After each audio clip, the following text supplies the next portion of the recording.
নমস্কার। গল্পকথক মিতার পরিবারে তোমাকে জানাই আবারও অনেক অনেক স্বাগত।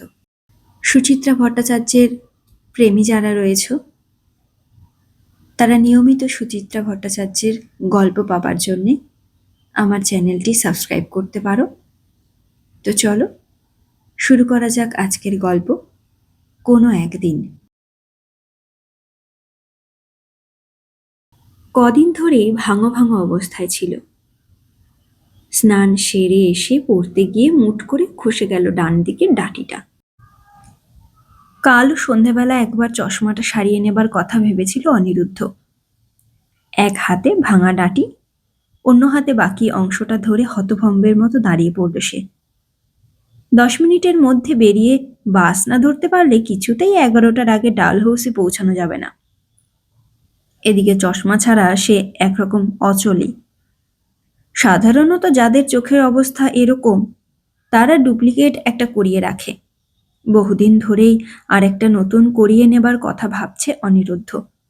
আজ এইরকম একটা মুহূর্তে ওটা ভেঙে যাবে কল্পনাতেও আসেনি। প্রথমটা তাই কেমন থতমত খেয়ে যায় অনিরুদ্ধ কয়েক সেকেন্ড। তারপরই হতভম্ব ভাবটাকে ছিটকে দিয়ে একটা অদ্ভুত সংকেত খেলে যায় তার মাথার ভেতর। সকাল থেকে বুকে জমে থাকা চাপ চাপ অস্বস্তি নিমেষেই উধাও। সে পরিষ্কার টের পায় এ চাকরিটাও তার হবে না। এ মা, চশমাটা ভাঙলি কি করে? মা ঘরে ঢুকে আর্তনাদ করে ওঠেন। অনিরুদ্ধ অপ্রস্তুতভাবে হাসে। সর্বনাশ, কি হবে এখন? মার চোখ মুখ কাঁদো কাঁদো পলকেই। অনিরুদ্ধর মনে হয় তার শরীর থেকে এক্ষুনি হাত বা পা খসে পড়তে দেখলেও বুঝি মা এতটা ভেঙে পড়তো না। ভাঙা ডাঁটিটা চোখের খুব কাছে এনে পরীক্ষা করে। না, কিছু করা যাবে না, একেবারেই গোড়া থেকেই গেছে। চশমা ছাড়া পরীক্ষা দিতে যেতে পারবি তুই? মা ব্যস্তভাবে তার বুকে হাত রাখেন। হাতের মুঠোয় প্রতিবারের মতোই কিছু ফুল, বেলপাতা। বুকের ওপর মায়ের হাতের কাঁপুনি দেখতে দেখতে সে ম্লান হাসে। এ চাকরিটা আমার হতো না মা। মা ছিটকে সরে যান। কান্না ভেজা মুখ পলকেই শুকিয়ে খটমটে। তার মানে তুই আর যাবি না? অনিরুদ্ধ আবার গভীর মনোযোগে চশমার ডাঁটি পরীক্ষা করে। সুরেনকে আমি মুখ দেখাবো কি করে? চিৎকার করতে গিয়ে মার স্বর ভেঙে আসে। কয়েক মুহূর্ত আগের সেই অদ্ভুত সংকেতটা এখনো অনিরুদ্ধর ভেতর টরেটক্কা চালিয়ে যাচ্ছে। অথচ ব্যাপারটা এখন মাকে বোঝাতে গেলেও তিনি বুঝতে চাইবেন না। সে তাই এখন মার কথার কোনো উত্তর না দেওয়াটাই সমীচীন মনে করে। নির্দ্বিধায় গিয়ে শুয়ে পড়ে চৌকিতে। মা ফেটে পড়েন। ছি ছি, লজ্জা করে না রে তোর? বাপ মরা বোনটা মুখের রক্ত তুলে চাকরি করে খাওয়াচ্ছে, তোর কি এতটুকু বিবেক নেই? মান অপমান বোধ নেই? পুরনো সেই খোঁচা। অন্যান্য দিন শুনলে প্রচণ্ড রাগ হয়, কিন্তু এই মুহূর্তে সে টের পায় ও ধরনের কথা শুনেও তার কিছুই মনে হচ্ছে না। সে খুব নির্বিকারভাবে ভাবতে চেষ্টা করে খুকুর বদলে আজ সে চাকরিটা পেলে মা ঠিক এভাবেই খুকুকে খোঁচাতেন কিনা। তুই তবু শুয়ে থাকবি? না, ভদ্রমহিলার সামনাসামনি এখন আর থাকা যাবে না। অনিরুদ্ধ খুব ধীরে সুস্থে উঠে বসে। ছিটকিনি খুলে বাইরে বেরিয়ে আসার মুখেই শুনতে পায় মার কঠিন গলা পলকেই মমতায় ভিজে গেছে। ছেলের পেছনে আস্তে আস্তে তিনি গাঢ় গলায় বলে চলেছেন, রাগ করে চললি কোথায়? পরীক্ষাটা দিতে যাস বাবা, একটু কষ্ট করে দিয়ে আয়। বাড়ির বাইরে গিয়েও সেই মার গলা শুনতে পায় সে। ৩৩ কোটি দেবদেবীর উদ্দেশ্যে প্রাণপণে প্রণাম জানিয়ে চলেছেন। অনিরুদ্ধর বুকটা ঈষৎ চিনচিন করে। রাস্তায় দাঁড়িয়ে চশমা নামক 2 টুকরো কাঁচ যে তার জন্য কি পরিমাণ জরুরি তা আবার টের পায় অনিরুদ্ধ। চোখ দুটো আপনা থেকেই কুঁচকে ছোট হয়ে আসে। আলো সইয়ে নিয়ে সে 2-4 পা এগোয়। অসম্ভব হালকা হালকা লাগছে মাথাটা। নিজের শরীর নিজের কাছেই আলগা পলকা যেন। একটু থমকে দাঁড়ায়। কেন এমন হচ্ছে? এটা কি ইন্টারভিউ বা পরীক্ষা নামক অকারণ উদ্বেগটা কেটে গেল তাই? নাকি একান্তই সেই একজোড়া কাচের অভাব? বেরোনোর সময় চশমাটা চৌকির ওপরই ফেলে এসেছে। নিয়ে আসার জন্য পেছন ঘুরেও মত বদলায়। দেখাই যাক না, একদিন চশমাবিহীন ঘুরে বেড়াতে কেমন লাগে। তাছাড়া শুধু শুধু ওটা নিয়ে বেরিয়েই বা লাভ কি? সারাতে গেলে ৫-৬ টাকার ধাক্কা। একটা টিউশনির টাকা আজ সন্ধেবেলা পেলেও পাওয়া যেতে পারে। বাকি দুটো টাকা দিতে বড় দেরি করে, প্রায়ই মাসের মাঝামাঝি টেনে নিয়ে যায়।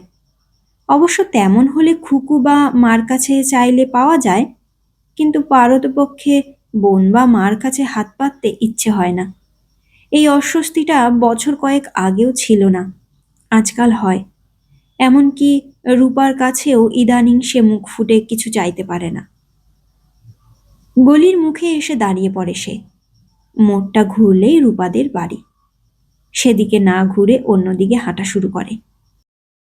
কিছুদিন অবধিও রূপার ধারণা ছিল অনিরুদ্ধর একটা কিছু হয়ে যাবেই। এখন নিজেই চাকরির চেষ্টা করছে, খুকুর মতো হয়তো পেয়েও যাবে। সে চাকরি না করে রূপা তার বদলে রোজগার করে আনছে। ভাবলে কেন যে তার এত কষ্ট হয়। আসলে তার কিছু মৌলিক যন্ত্রণা আছে। রূপার সঙ্গে মানসিক বোঝাপড়া থাকলেও এ ব্যাপারে তার যন্ত্রণার মূল উৎসটা কোথায় তা কোনোদিনই রূপা খুঁজে পেতে পারে না। অসম্ভব। অনিরুদ্ধ এখন খুব ধীরে সুস্থে হাঁটছে। চোখের সামনে মাকড়সার জালের মতো ঝাপসা ভাব। নিজের অজান্তেই দুটো হাত বারবার উঠে আসছে বুকের মুখোমুখি। অন্ধ মানুষ যেভাবে হাতড়ে হাতড়ে পথ চলে, অনেকটা সেই ভঙ্গি। সামনের ঘর বাড়ি মানুষজন সব কিছুর উপর একটা পাতলা স্বর।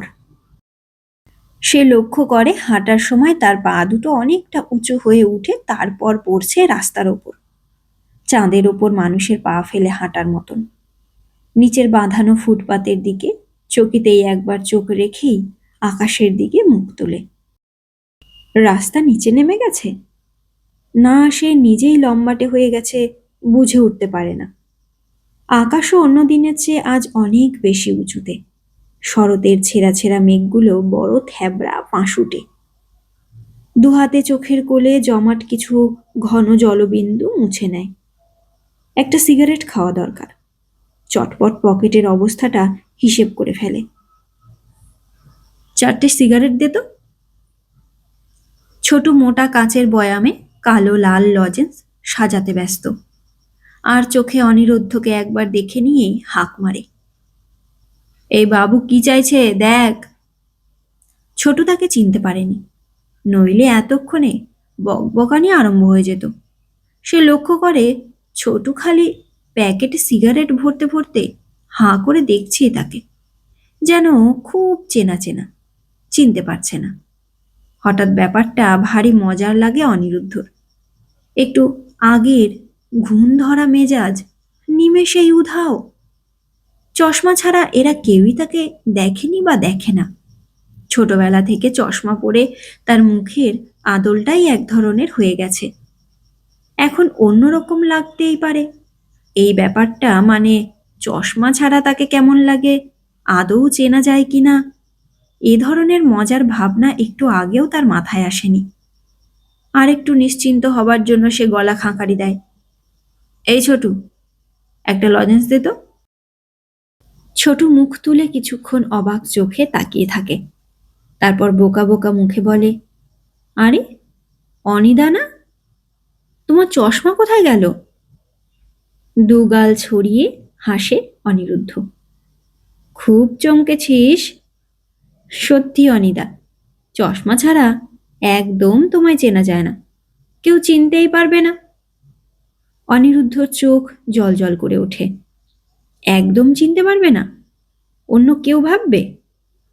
হলদে দাঁত বার করে হাসে ছোটু।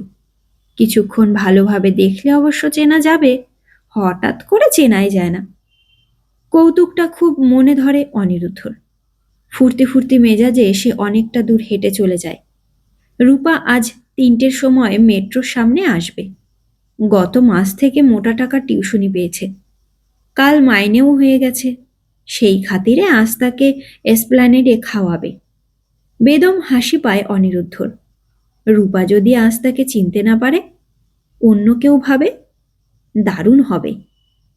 চোখের কাছে কবজি তুলে সে ঘড়ি দেখে, সবে 11টা 20।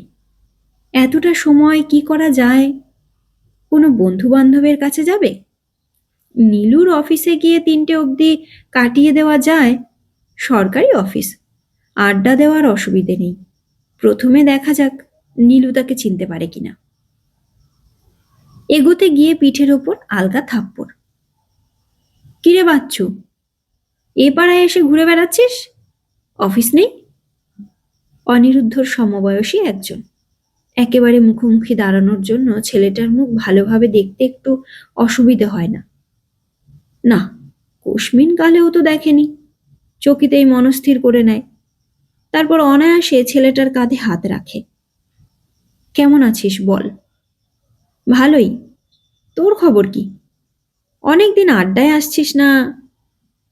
কি আশ্চর্য, তার মতো চেহারার আরেকজন তাহলে আছে, যাকে তার বন্ধু এক হাত কাছ থেকেও চিনতে ভুল করে? অনিরুদ্ধর মনে হয় ছেলেটার ভুল ভাঙিয়ে দেয়, কিন্তু নিজেকে একবার বাচ্চু বলে স্বীকার করে ফেলায় সাহসে কুলোয় না। একটা ডবল ডেকারে সে স্টপে দাঁড়িয়েছে। ছেলেটাকে আর কিছু বলা বা করার সুযোগ না দিয়েই সে বাসে উঠে পড়ে। কাল থাকিস? যাব। চশমা না থাকায় তার একটাই অসুবিধে হচ্ছে, একটু দূরের কোনো কিছু পরিষ্কার দেখা যাচ্ছে না। হঠাৎ এই অসুবিধেটাই দারুণ ভালো লেগে যায় তার। বাসটা বেশ ফাঁকা, সামনে এগিয়ে বসার সিটও পেয়ে যায়। গোলপার্ক ঘুরে বাস সাদার্ন এভিনিউতে পড়ার সঙ্গে সঙ্গেই গতি বেড়েছে। ফাঁকা রাস্তায় তেজে ঘোড়ার মতো ছুটে চলেছে বাস। বাঁদিকে অলসভাবে পড়ে থাকা লেকের নরম শরীরে চোখ বোলাতে বোলাতে মনটা তার ফুরফুরে হয়ে যায়। রাসবিহারীর কাছাকাছি আসতেই পেছন থেকে এক ভদ্রলোক টোকা দেন পিঠে। এই যে দাদা, ওই ভদ্রমহিলা আপনাকে ডাকছেন। সে প্রথমটা অবাক হয়। ভদ্রলোকের পাশ দিয়ে ঝুঁকে কোনাকুনি লেডিস সিটের দিকে তাকায়। কি রে খোকন, তোর মা কেমন আছে? জলপাইগুড়ি থেকে ফিরেছে? ভদ্রমহিলার মুখ এত দূর থেকে আবছা আবছা, আন্দাজ করা যায় মায়েরই বয়সী। সুখী সুখী চেহারার গোলগাল ভদ্রমহিলা তার দিকে তাকিয়েই পরম আত্মীয়ের হাসি হাসছেন। খেলাটা আস্তে আস্তে জমে উঠছে মনে হচ্ছে। অনিরুদ্ধ আরো ঝুঁকে সুন্দর বিনয়ী হাসি ফোটায় মুখে। হ্যাঁ, মা ভালোই আছেন। আপনারা সব ভালো তো? অনিরুদ্ধ নিখুঁত ঘাড় নাড়ে। ভদ্রমহিলা কোলের ওপর পড়ে থাকা কৌটো খুলে পান মুখে পড়েন। অনিরুদ্ধ সেই ফাঁকে চিন্তা করে নেয়, খোকন নামক ব্যক্তিটি এই ভদ্রমহিলাকে কি বলে ডাকতে পারেন? মাসিমা না পিসিমা? মায়ের বন্ধু বলেই মনে হচ্ছে, বন্টনও হতে পারে। জানলা দিয়ে পানের পিক ছুঁড়ে মুখ খোলেন ভদ্রমহিলা। হ্যাঁ রে, দিদির কি হলো? ছেলে না মেয়ে? আচ্ছা মুশকিল। বাস শুদ্ধ লোক হাঁ করে কথা শুনছে। ভদ্রমহিলার পাশে বসে থাকা একটি মেয়ে তো প্রশ্ন শুনে রীতিমতো মুখে আঁচল চাপা দিয়েছে। ভারী ঝামেলায় পড়া গেল তো খোকনের মার বান্ধবীকে নিয়ে। ছেলে হয়েছে, নির্বিকার মুখে উত্তরটা দিয়েই উঠে দাঁড়ায় অনিরুদ্ধ। আর বসে থাকা যায় না। বাস হাজরা হরিশ মুখার্জি রোডের কাছাকাছি এখন। নামতে গেলে ওই খোকনের মার বান্ধবীর সামনে দিয়েই নামতে হবে। উপায় নেই। সে তাড়াতাড়ি দরজার কাছে চলে আসে। আমি এখানেই নামব। ভদ্রমহিলা একগাল হাসেন। আয়, মাকে নিয়ে একদিন আসিস আমাদের বাড়ি, কেমন? রাস্তায় দাঁড়িয়ে নিজের মনেই হেসে ফেলে অনিরুদ্ধ। এখনো নিজেকে কেমন খোকন মনে হচ্ছে। সে প্রথমটা ভেবেছিল তাকে লোকে অনিরুদ্ধ বলে চিনতে পারে কিনা পরীক্ষা করবে। এখন অচেনা লোকরাই তার মুখ চেনা লোকের আদল পাচ্ছে। বেশ নাটকীয় হয়ে উঠেছে কিন্তু ব্যাপারটা।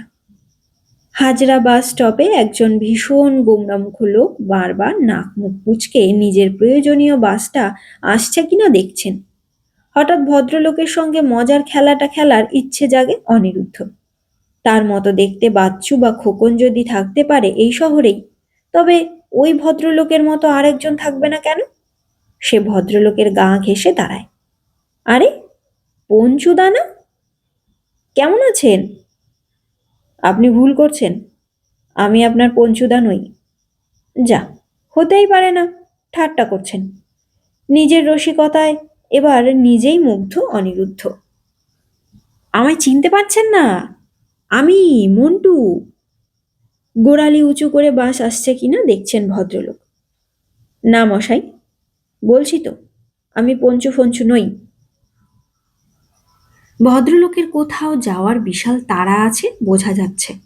মুখে কপালে হাজার চিন্তার কাটাকুটি।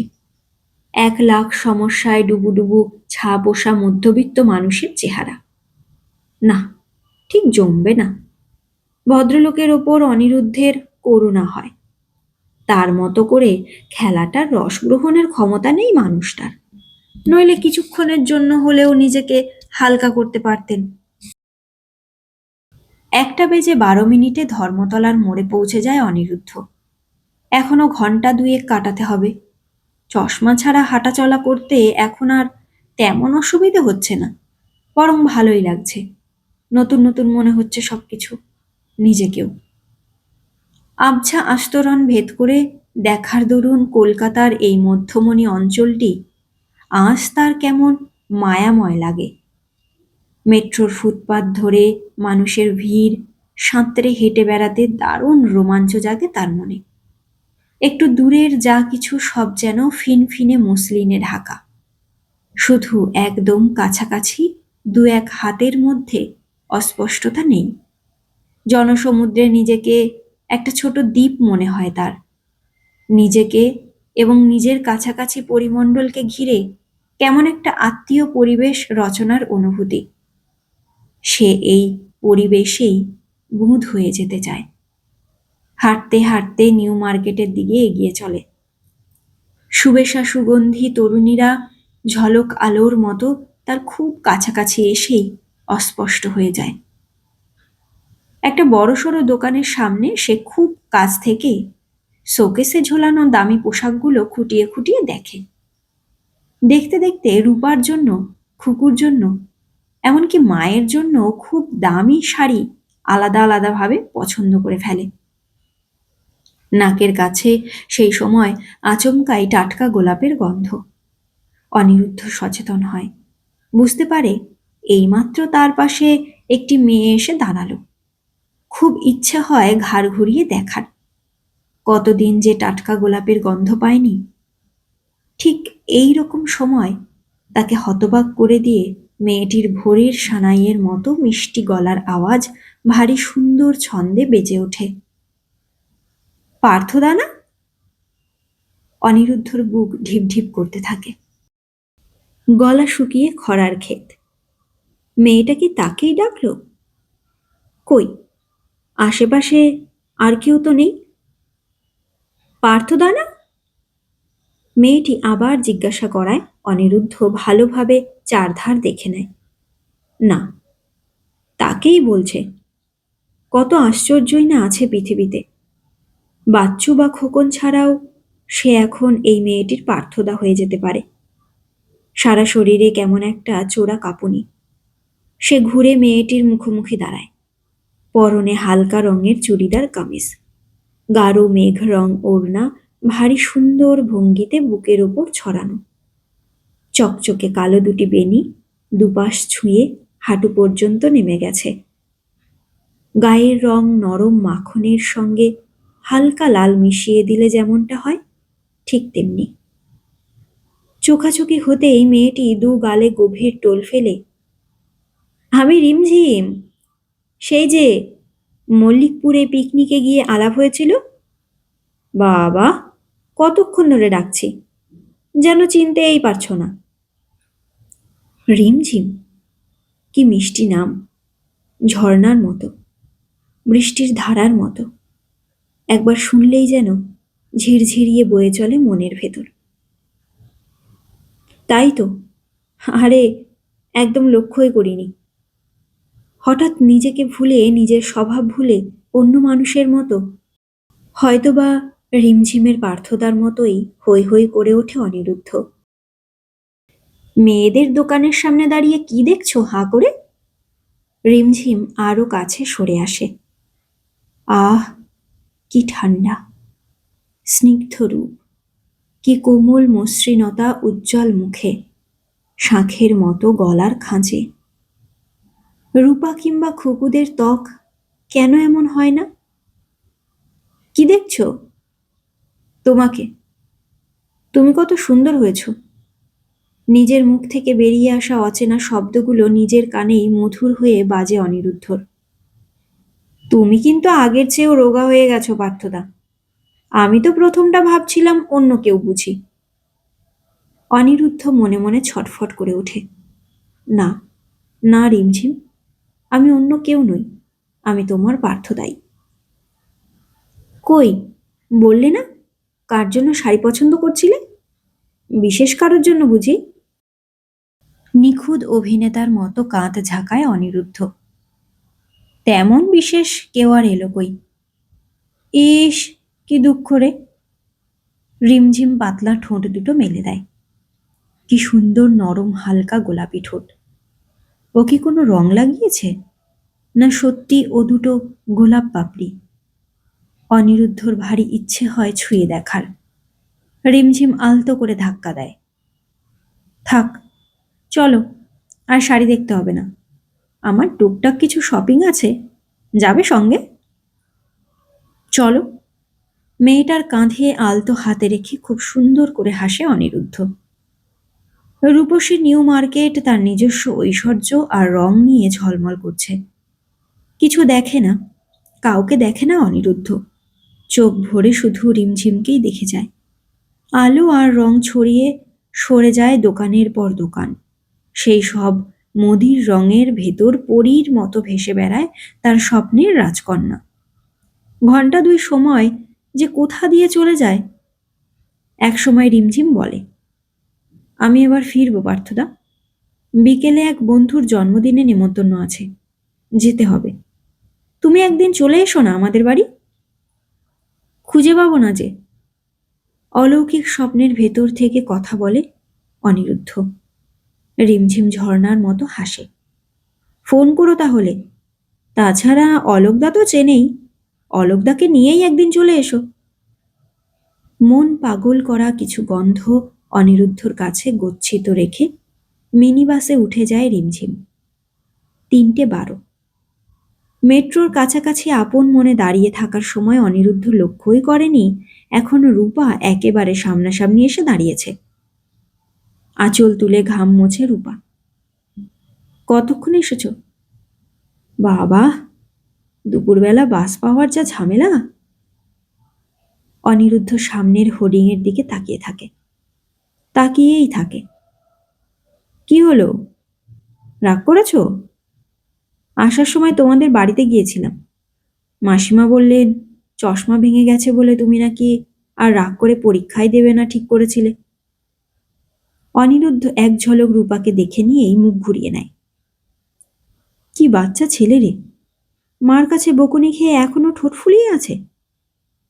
এবার রূপার দিকে সোজাসুজি তাকায় অনিরুদ্ধ। আপনি কি আমায় কিছু বলছেন?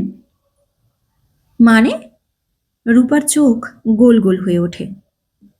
আপনি যাকে ভাবছেন আমি সে নই, ভুল করছেন। গটগট করে রূপাকে ফেলে এগিয়ে যায় সে। রূপা পেছনে পেছনে আসতে থাকে।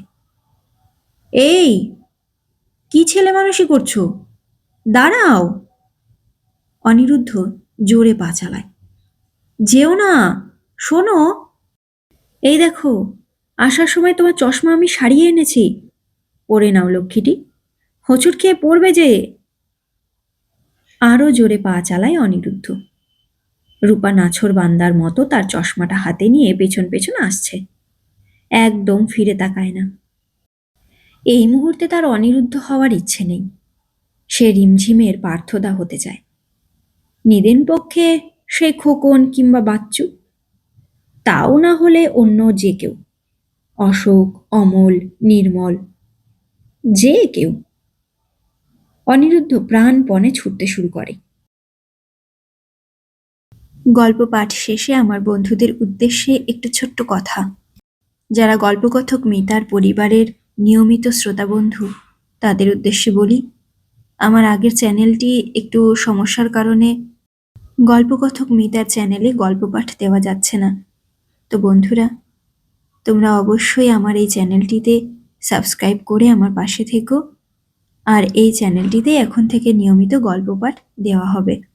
অবশ্যই তোমরা যারা আমাকে ভালোবাসো, যারা গল্পকথক মিতার গল্প পাঠ ভালোবাসো, তারা অবশ্যই আমার পাশে থেকো।